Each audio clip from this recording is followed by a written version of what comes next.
Nous allons recevoir M. Gilbert Quimpe. Il est un acteur politique au Bénin, président du Parti républicain pour une alternative démocratique PRAD, un parti qui apporte son soutien au candidat Abdoulaye Biotchane. Avec lui, nous aborderons l'éternelle question de la fraude en période électorale. Restez avec nous, on l'installe avec la complicité de la régie. Sika TV fait escale au Bénin. Pendant toute la période électorale, retrouvez désormais sur notre chaîne panafricaine un programme matinal dénommé 100% Bénin, exclusivement consacré à l'actualité Bénin, du lundi au vendredi de 7h à 9h, heure de Cotonou. 100% Bénin, c'est désormais sur Sika, le vrai visage de l'actualité en Afrique.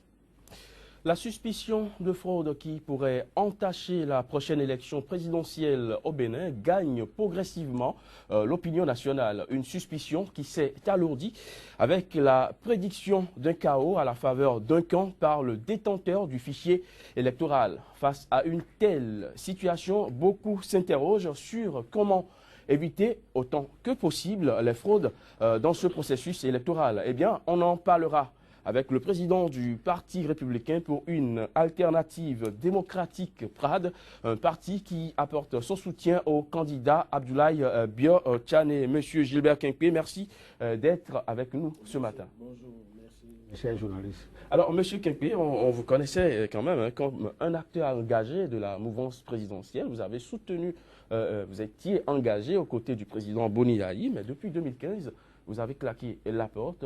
Désormais, vous soutenez le candidat Abdoulaye Biotchane. Qu'est-ce qui a pu motiver le choix à Abdoulaye Biotchane? Merci, mon cher journaliste, de m'avoir posé cette question. C'est une très belle question. Vous savez, vous n'êtes pas sans savoir qu'en 2006, Yayi Boni est venu, il dit ça va changer, ça peut changer, ça doit changer. Et pendant les 10 ans, pendant les 9 ans, pratiquement, moi je n'ai rien trouvé de ce qu'il a dit dans son discours. Rien n'a changé. Rien n'a changé.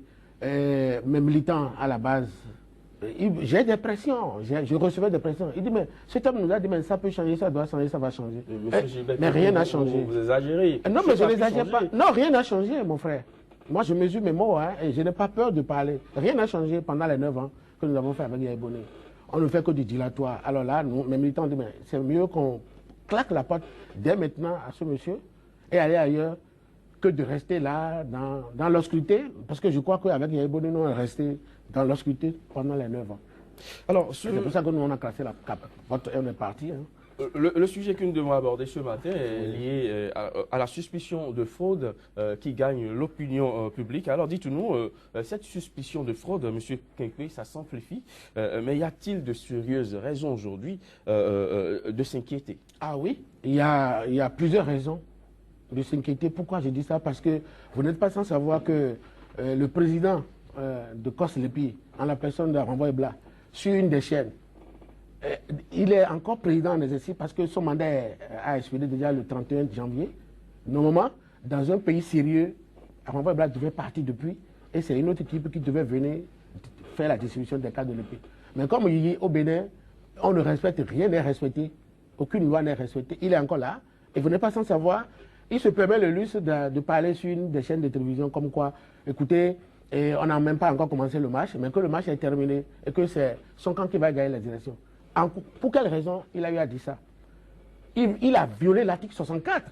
Et normalement, c'est un monsieur qui doit être poursuivi. Que dit l'article 64, monsieur? L'article 64 dit, lorsque vous êtes une autorité en fonction d'une personnalité d'une institution, de la République du Bénin, vous ne devez pas tenir des propos. Vous ne devez même pas aller parler sur la candidature d'un candidat. Vous n'avez même pas le droit de prononcer.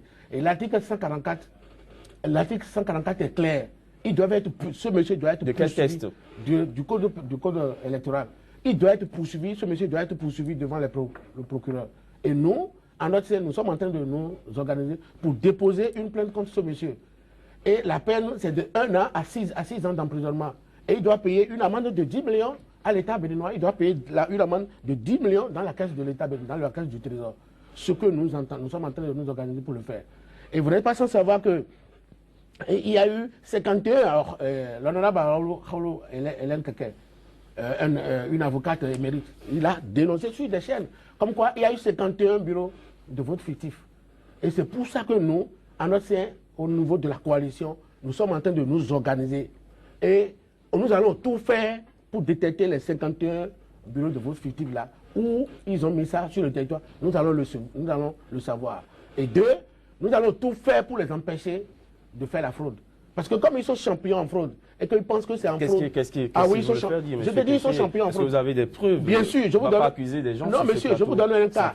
Lors des élections législatives à Soava, il y a un élément de FCB qui a été attrapé au bureau de vote, en plein bureau de vote. Pas un élément de... Pas un représentant du bureau de vote du PRD. Il a ramené un bulletin qu'il a déjà tamponné depuis son domicile. Il a pris le bulletin, le spécimen.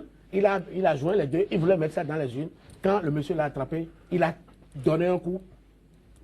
Aujourd'hui, l'affaire est pendante devant le tribunal de Caravi. Allez-y, vérifiez. Moi, je ne parle jamais en l'air.